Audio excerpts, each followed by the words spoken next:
Producers, distributors, theatre owners ఎన్ని మీటింగ్లైనా దిల్ రాజు చెప్పినట్టు ఎక్కడి గొంగలు అక్కడే ఉంటుందండి. That's a given. అంటే రెంట్లు, పర్సంటేజ్ల విషయం గురించి కాదు నేను చెప్పేది. సింగిల్ స్క్రీన్స్ కనుమరుగైపోవటం, థియేటర్కి వచ్చే జనాలు ఉండకపోవటం, ఆ విషయం గురించి. అది మారదండి. ఈ డిస్కషన్ అంతటికి కూడా కారణం ఒక విధంగా అదే అని నా ఫీలింగ్. థియేటర్కి వచ్చే ఆడియన్స్ తగ్గిపోవటం. అఫ్కోర్స్ ఇది ప్రపంచం మొత్తం ఉన్న ప్రాబ్లమే అయినా కానీ నా ఎక్స్పోజర్ తెలుగు సినిమా వరకు కాబట్టి అంతవరకు చూసి చెప్పుకున్నాం. అక్కడికి వెళ్ళే ముందు ఒక చిన్న డీవియేషన్. ఇప్పుడు ఆ నలుగురు అని చెప్పి ప్రెస్ మీట్ పెట్టారు కాబట్టి ఎక్కడ చూసినా ఆ నలుగురు డామినేషన్ అది ఇది అంటారు కాబట్టి నాదొక టేక్ ఉంది దాని మీద, ఈ మొనాపలీ మీద. సో నాకు మొనాపలీ ఎప్పుడు తప్పు అనిపించదండి, unless they do something illegal. అది వేరు, దాన్ని గవర్నమెంట్ లాస్ అన్నుంటే కానీ. అది కాకపోతే నాకేం మొనాపలీ తప్పు అనిపించదు. పాపం చిన్న కిరాణా కొట్టువాడండి అంటే పాపం జింకపిల్ల అన్నట్టు నాకు అనిపిస్తుంది. లైఫ్ అంటేనే ఎక్కడున్నా సర్వైవల్ ఆఫ్ ది ఫిట్టెస్ట్. మానవత్వంతో మంచి చేయొచ్చు, మంచి ఉండొచ్చు, కానీ మనిషి అన్నాక దయాదాక్షిణ్యం ఉండాలి అంటే కుదరదు. మానవనేజం మారదు. మారాలి అంటే అది వేరే టాపిక్. మీకు ఇంట్రెస్ట్ ఉంటే చెప్పండి, దాని మీద ఒక గంట మాట్లాడదాం. బట్ యా, బ్యాక్ టు మన theatre owners thing. Dil Raju చాలా ఫ్యాక్ట్స్ చెప్పాడు. గత 10 ఏళ్లలో ఎక్కడన్నా మీరు కొత్త థియేటర్ ఓపెన్ అయింది చూసారా అని. అంటే దట్ ప్రూవ్స్ మీ సింగిల్ స్క్రీన్కి అంత డిమాండ్ లేదు అని కదా. పాపం దాన్ని కరెక్టే చెప్పారు. మరి రాకపోతే ఈ ట్రెండ్లో సినిమా థియేటర్స్ రన్ చేసే వాళ్ళు, సరే ఎగ్జిబిటర్స్, థియేటర్ ఓనర్స్ లాసెస్లోకి వెళ్తున్నారు అనుకుందాం. అప్పుడు వెళ్తే ఒక సినిమాకి కాకపోయినా నెక్స్ట్ సినిమా కాకపోయినా ఎప్పటికో అప్పటికి వీళ్ళు ఎక్స్పీరియన్స్ చేసే లాస్ డిస్ట్రిబ్యూటర్స్కి తగలాలి కదా. డిస్ట్రిబ్యూటర్స్కి తగిలితే అదే లాస్ ఎప్పుడో అప్పుడు ప్రొడ్యూసర్స్కి కూడా తగలాలి కదా.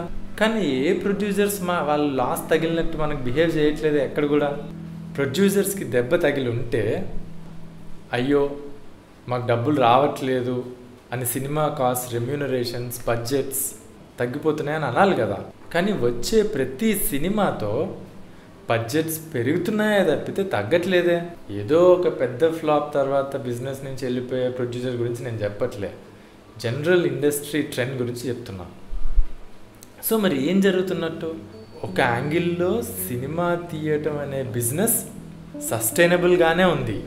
ప్రొడ్యూసర్స్ లెవెల్లో అయితే ఖచ్చితంగా ఉంది. దానికి సరిపడా ఎకనామిక్స్ అండ్ వాటి డైనామిక్స్ని మన ప్రొడ్యూసర్స్ వర్కౌట్ చేసుకున్నారు. ఇప్పుడు RRR, పుష్ప, కల్కి గురించి నేను చెప్పట్లే, మిగిలిన 95% సినిమాల గురించి చెప్తున్నా. మరి ప్రొడ్యూసర్స్ ప్రాఫిట్స్లో ఉంటే డిస్ట్రిబ్యూటర్స్కి ఆ ప్రాఫిట్ ఎప్పటికన్నా రావాలి. డిస్ట్రిబ్యూటర్స్కి ఎప్పటికైనా వస్తే థియేటర్ ఓనర్స్కి కూడా ఎప్పటికో అప్పుడు రావాలి కదా ప్రాఫిట్స్. ఇటేమో సినిమా బడ్జెట్స్ పెరిగినా పెట్టగలిగే ప్రొడ్యూసర్స్ పెరుగుతున్నారు, అటేమో సినిమాలు చూపించాల్సిన థియేటర్ ఓనర్స్ మూసుకుంటున్నారు. మరి రికవరీ ఎక్కడ జరుగుతుంది ప్రొడ్యూసర్స్కి? సినిమా తీయటం, రిలీజ్ చేయటం మధ్యలో సప్లై చైన్ మాడిఫై అయింది. అంటే సినిమా అనేది ఒక ప్రోడక్ట్ అనుకుందాం, దానికి ఒకే ఒక కన్జ్యూమర్ ఉన్నాడు, ఆడియన్స్. ఇది ఏ తరంలో కూడా మారలేదు. ఒకప్పుడు ఆ సప్లై చైన్ చాలా సింపుల్గా, క్లీన్గా ఉండేది. అంటే producer, distributor, exhibitor, theatre owner, audience. ప్రాఫిట్సే కాదు లాసెస్ కూడా వీళ్ళ మధ్యలో ఆ ప్రపోర్షన్లో ఉండేవి. కానీ సప్లై చైన్ మార్పులు జరగటం మొదలుపెట్టిన తర్వాత నుంచి ట్రెండ్స్ మారినాయి. అంటే ఆడియన్స్కి సినిమా అనే ప్రోడక్ట్ని తీసుకువెళ్ళే దారిలోకి వేరే ఐటమ్స్ వచ్చినాయి. అంటే audio rights, video, VHS, CD, DVD, Blu-ray rights, satellite rights, merchandising, OTT, ఒకదాని తర్వాత ఒకటి వచ్చాయి. మీరు ఇది ఎక్కడికి వెళ్తుందో ఆల్రెడీ గెస్ చేయొచ్చు. బట్ సప్లై చైన్లో కొత్త పార్ట్స్ వచ్చిన ప్రతిసారి ప్రొడ్యూసర్ అనేవాడు తన రెవెన్యూ మ్యాక్సిమైజ్ చేసుకోవాలనే చూసుకునేవాడు, విచ్ ఇస్ ఓకే. ఇప్పుడు OTT రాకముందు, శాటిలైట్స్ రాకముందు దూరదర్శన్ ఉండేది. అప్పట్లో ఏ ప్రొడ్యూసర్ కూడా అమ్మ దూరదర్శన్కి మనం రైట్స్ అమ్మేసుకుంటే మనం సేఫ్ అని అయితే అనుకున్న దాఖలాలు నాకైతే తెలియదు. కేబుల్ టీవీ వచ్చినప్పుడు కూడా ప్రొడ్యూసర్కి కొంచెం ఇంపాక్ట్ అంటే రెవెన్యూ అడిషనల్ ఇంపాక్ట్ ఉండేది, మంచిగా వచ్చేది. కానీ అంటే థియేటర్ బిజినెస్ దెబ్బతీసేంత ఇంపాక్ట్ అయితే అవ్వలే కేబుల్ టీవీ వచ్చినప్పుడు కూడా, అట్లీస్ట్ మొదట్లో. ఇది ఎందుకంటే థియేటర్లో రిలీజ్ అయిన తర్వాత చాలా రోజులకి సినిమా టీవీలో, అంటే అది రిలీజ్ వచ్చే టైంకి ఆ సినిమా గురించి మనుషులు అందరు మర్చిపోయేవాళ్ళు. అప్పుడు దూరదర్శన్లో సినిమా వచ్చేది ఫస్ట్ స్టేజ్లో. ఆడియన్స్కి దూరదర్శన్లో సినిమా రావటానికి, సినిమా థియేటర్లో రిలీజ్ అవ్వటానికి అసలు రెండు ఒక కాంటెక్స్లో మాట్లాడటం అనే ఆలోచనే ఉండేది కాదు. నెక్స్ట్ స్టేజ్ 2 శాటిలైట్ టీవీ వచ్చింది. అక్కడ జీ టీవీ, స్టార్ టీవీ వచ్చినాయి. కానీ మన దగ్గర అయితే first almost Gemini and ETV అనుకుంటా. సరే, పాయింట్ ఏంటంటే శాటిలైట్ టీవీ వచ్చాక సినిమా మర్చిపోయే లోపు, అంటే రిలీజ్ అయిన ఇయర్లోనే వచ్చే టీవీలో ఆల్మోస్ట్ నాకు గుర్తున్నంత వరకు, అంటే థియేట్రికల్ రిలీజ్కి టీవీ రిలీజ్కి మధ్యలో ఫస్ట్ టైం దాని టైం గ్యాప్ అనేది తగ్గింది. ఆడియన్స్ మైండ్లో ఒక ఆలోచన వచ్చింది, అర్రే పలానా చిరంజీవి సినిమా టీవీలో వచ్చిందిరా అని అనుకుంటే మొదలుపెట్టారు. బట్ ఈ స్టేజ్లో కూడా థియేట్రికల్ రిలీజ్కి టీవీ రిలీజ్కి కోరిలేషన్ చేసుకోలేదు కామన్ ఆడియన్స్. పోను శాటిలైట్ టీవీ ఒక ఆర్గనైజ్డ్ ఇండస్ట్రీలా మారి లోకల్ కేబుల్ ఛానల్స్ పెట్టడం మొదలుపెట్టారు. మన సిటీ కేబుల్ అనమాట. సిటీ కేబుల్ వాళ్ళు ఏం చేసేవాళ్ళంటే, అది నాకున్న ఇన్ఫర్మేషన్ ప్రకారం ప్రతి మంత్కి ఒకసారి, ఒక సాటర్డేనో సండేనో ప్రీమియర్ షో అని వేసేవాళ్ళు. అంటే ఇదేంటంటే సాధారణంగా జెమినీ టీవీ, ఈటీవీ కాకుండా వీటిల్లో ముందు వచ్చేది సినిమా. అంటే ఫస్ట్ టైం ఆడియన్స్ మైండ్లో, అంటే మన కన్జ్యూమర్ మైండ్లో, అరే ఇంత కొత్త సినిమా అప్పుడే టీవీలో వస్తుందా అని సర్ప్రైజ్ అయ్యారు.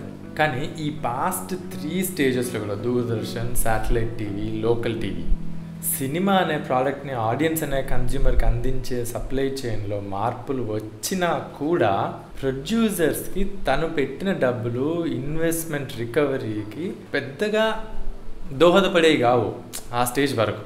కానీ ఎప్పుడైతే ఈ లోకల్ కేబుల్ టీవీస్ కానీ శాటిలైట్ ఛానల్స్ కానీ ఎక్స్పాండ్ అయ్యాయో, వాళ్ళ కాంపిటీషన్ పెరిగిందో, ఫస్ట్ టైం ఎవర్ కాంటెంట్ కోసం ఫైట్ మొదలైంది. వాళ్ళ ఛానల్ ఆడియన్స్ పెరగాలి అంటే కొత్త సినిమాలు రావాలి, ప్రొడ్యూసర్స్తో ఇంటరాక్షన్స్ పెరిగాయి.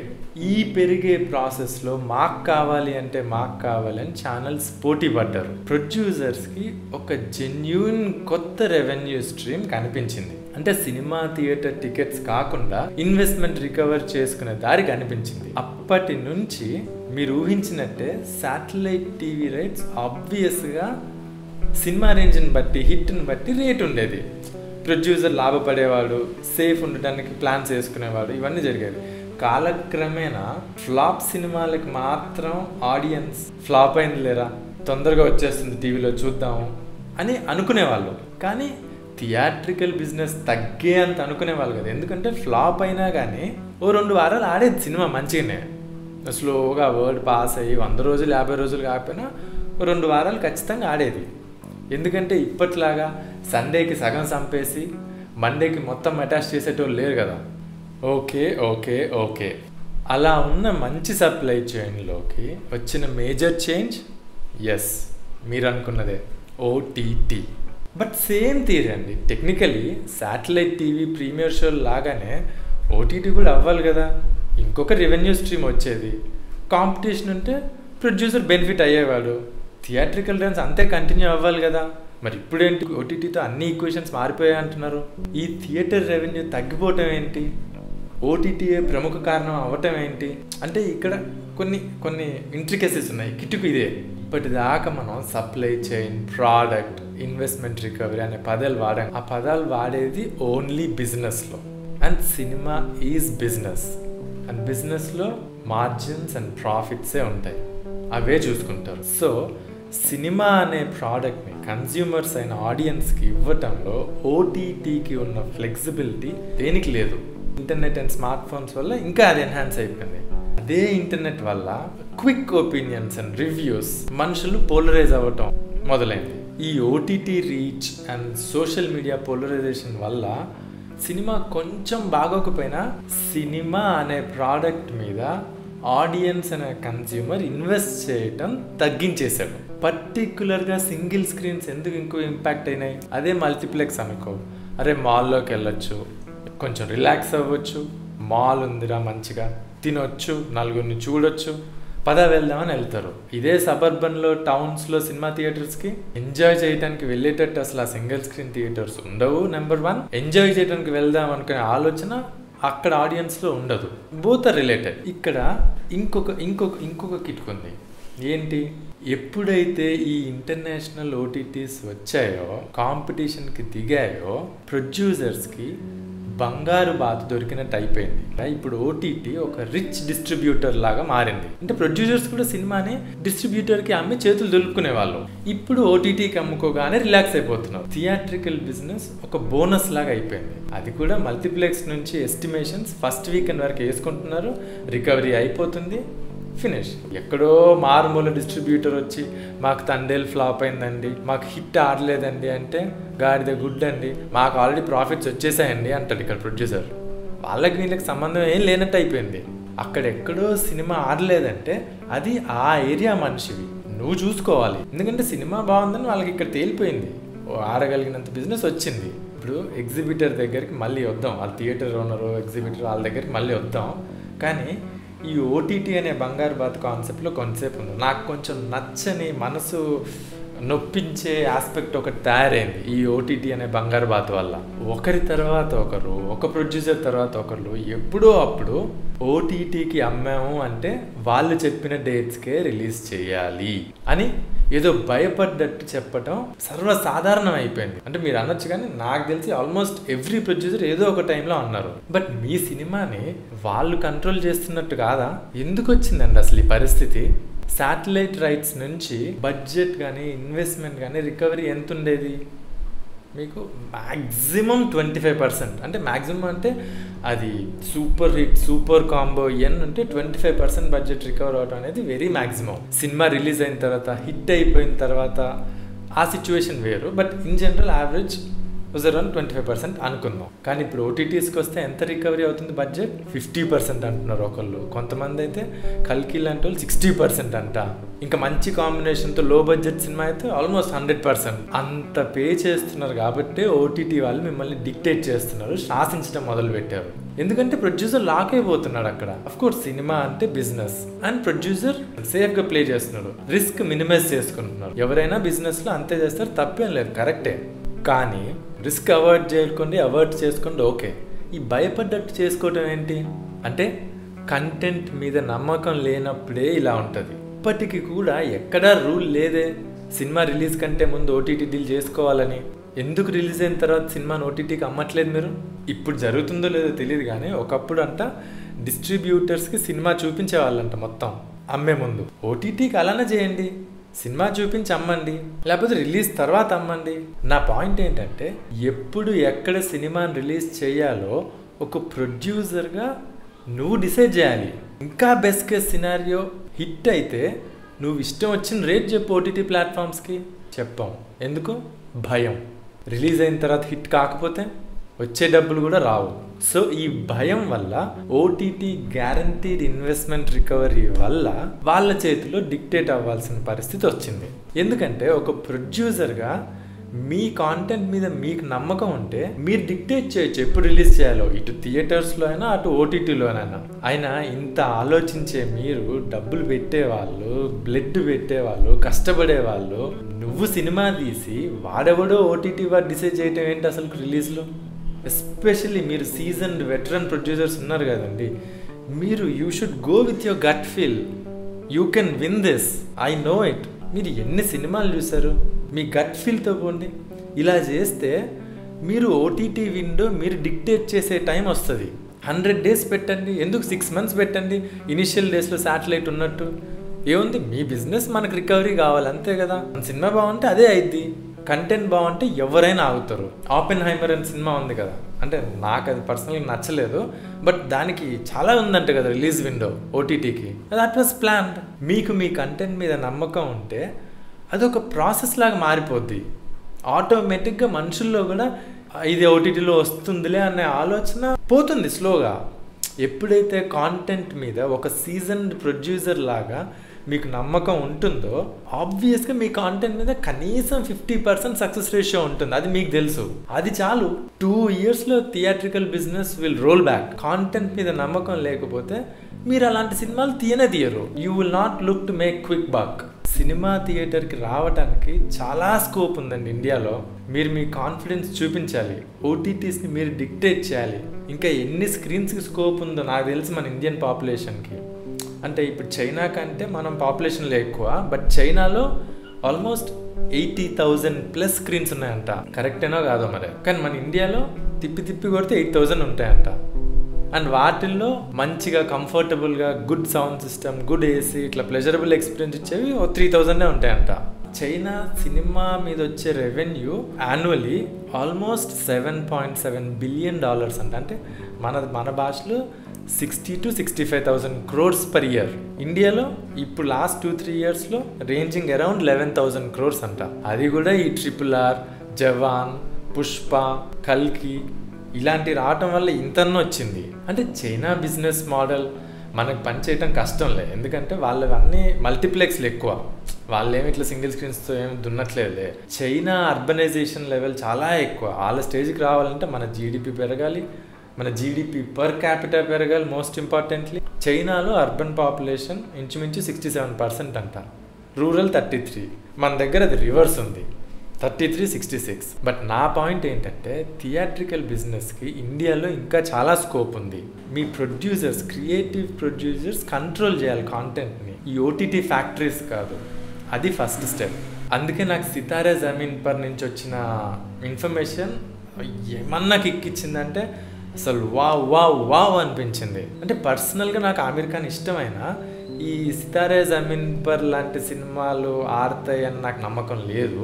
బట్ స్టిల్ ఆ డెసిషన్ ఓటీటీలో రిలీజ్ లేదు అన్న డెసిషన్ అసలు పిచ్చ హై ఇచ్చింది. అంటే ఒక కంటెంట్ క్రియేట్ చేసే ప్రొడ్యూసర్స్కున్న ధీమా, ఆ పవర్తో ఉన్న డెసిషన్ లాగా అనిపించింది అది. అంటే చాలామంది అంటున్నారు లాస్ అవుతాడు, this is a big mistake అని అంటున్నారు. బట్ అయితే తను క్రియేట్ చేశాడండి, హీఈస్ రిస్కింగ్ ఇట్, కంట్రోల్ చేస్తున్నాడు. అది నాకు బాగా నచ్చింది. ఇప్పుడు చూడండి, పొరపాటున గాడ్ ఫర్బిడ్ సినిమా బాగాలేదు అనుకుందాం, అప్పుడు వెంటనే ఓటీటీ చూడటానికి ఓటీటీలో లేదు. సో ఏం చేస్తారు అంటే అమెరికన్ సినిమా అంటే ఎంతో కొంచెం బాగుంటుంది లేరా అని అనుకున్నట్టు సినిమాకి వెళ్తాడు. మళ్ళీ ప్రతి ఒక్కడు వెళ్ళకపోయినా 3లో 1 మనిషి అని వెళ్తాడు. అది చాలదా? డెసిషన్ అంటే అలా తీసుకోవాలి. నా టైప్ ఆఫ్ సినిమా కాకపోయినా I really hope Sitaare Zameen Par turns out to be a massive hit. మన దగ్గర ఇదే కల్కి, పుష్ప ఓటీటీకి రిలీజ్ చేసి ఉండకపోతే ఎంత ఆడేవో ఇమాజిన్ చేసుకోండి. ఖచ్చితంగా అరే 100 days రోజులు పోయినాయి, 100 days రోజులు వస్తాయి. కల్కి ఎందుకండి, ఈ తండేల్, హిట్, డాకు మహారాజ్ ఇవి కూడా ఆడేవి ఎక్కువ రోజులు. ఈవెన్ గేమ్ చేంజర్ కూడా మీరు చేసినంత ఫ్లాప్, చేసినంత కాదు అయినంత ఫ్లాప్ అవ్వదు. Back to producers and theatre owners గొడవ. ఏం చేయాలి మరి? అది టూ లెవెల్స్. ఫస్ట్ ప్రొడ్యూసర్స్గా మీ కాంటెంట్ మీద మీరు గట్ ఫీల్తో ప్రొడ్యూస్ చేయాలి. మీరు మీ గట్ ఫీల్తో పోవాలి.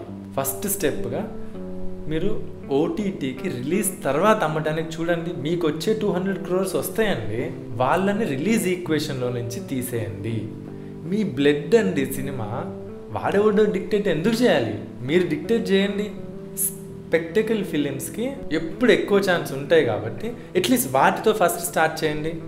తర్వాత అమ్మటం అనేది, రిలీజ్ తర్వాత అమ్మటం అనేది గుడ్ స్టార్టింగ్ పాయింట్ కదా. మీరు డిక్టేట్ చేయండి. ఇప్పుడు కోర్ట్, సంక్రాంతికి వస్తున్నాం అని ఎగ్జాంపుల్స్ ఇస్తున్నారు, కానీ అవి అసలు ఓటీటీ రిలీజ్ చెయ్యకపోతే ఇంకా ఆడేవి కాదంటారా? థియేటర్స్లో అందరూ కలిసి ఒక 1 year ఓటీటీస్ని కంట్రోల్ చేయండి. ఏం చేస్తారండి ఓటీటీ ప్లాట్ఫామ్స్? వాళ్ళ కాంటెంట్ కావాలి, మీకు తెలుసు అది. ఇప్పుడు ఓటీటీ నుంచి వచ్చే 40-50% రికవరీ ఏదైతే ఉందో, బడ్జెట్ రికవరీ, థియేటర్స్ పుంజుకుంటే వచ్చే బిజినెస్ గురించి నేను మీకు చెప్పాలా? మీరు ఓటీటీకి ఇవ్వటం, వాళ్ళ కంట్రోల్లో ఉండటం వల్లనే మీ పొటెన్షియల్ని మీరు లిమిట్ చేసుకున్నట్టు అని మర్చిపోకండి. థియేటర్ ఓనర్స్ దగ్గరకు వస్తే నేను చెప్పినట్టు మీ ఊర్లో మీ థియేటర్కి మీ మనుషులు ఎంజాయ్ చేయటానికి వచ్చేలా చేసుకోవటం అది మీ బాధ్యత.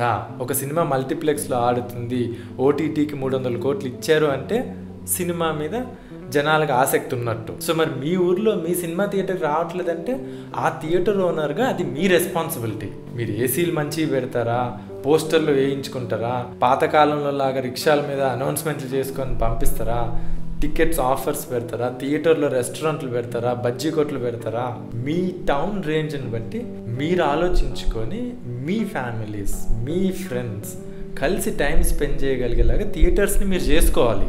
లైఫ్ అంటేనే సర్వైవల్ ఆఫ్ ది ఫిట్టెస్ట్ అండి. ఇక్కడ ప్రొడ్యూసర్స్కి ప్రాఫిట్ వస్తుంది, సస్టైనబుల్ ఉంది బిజినెస్. మీకు ఎందుకు ఇవ్వాలి తన ప్రాఫిట్స్? మీ బిజినెస్లో మీరు చేంజెస్ చేసుకోండి.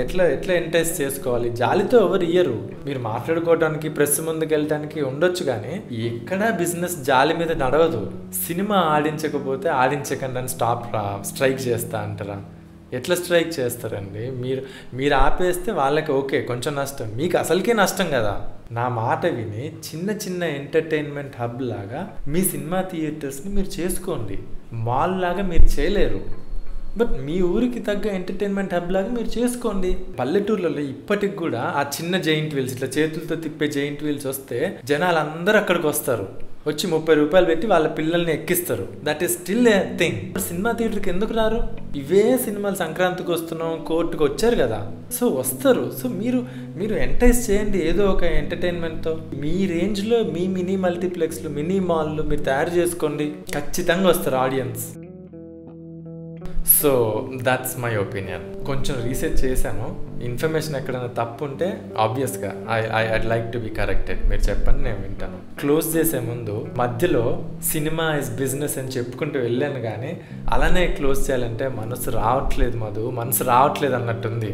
సినిమా ఈజ్ బిజినెస్ అండి, ఆర్ట్ కాదు. మీరు ఎంత గింజుకున్నా, ఎందుకంటే సినిమాని ఆర్ట్ లాగా గుర్తించాలి అంటే ఆర్ట్ అప్రిషియేట్ చేసే మనుషులు ఉండాలి, ఎక్కువ ఉండాలి. పోతే పోయినారా డబ్బులు, ఆర్టిస్టిక్ ఫుల్ఫిల్మెంట్ అంటే కళాత్మక సంతృప్తి, కరెక్టేనా? అది ఉంటే చాలా అనుకునే వాళ్ళని నలుగురిని చూపించండి, ఒప్పుకుంటా. మనలాంటి సొసైటీలో ఆర్ట్ కోసం డబ్బులు కానీ బిజినెస్ కానీ వదులుకునేవాడు ఉంటే వాడు పిచ్చోడైనా అయి ఉండాలి, మనిషి అయినా అయి ఉండాలి. మనిషి అనే మనిషికి మనసు అనే మనసుని పరవశింపచేసే కళ ఉంటే వెలకట్టలేనంత వెలకట్టడానికి ఆ మనిషి ఎప్పుడు సిద్ధంగానే ఉంటాడు. Thank you guys, bye. ఎవరు నువ్వు? ఈ అడవిలో బాటసారిని, కనిపించని ధర్మానికి అన్వేషిని.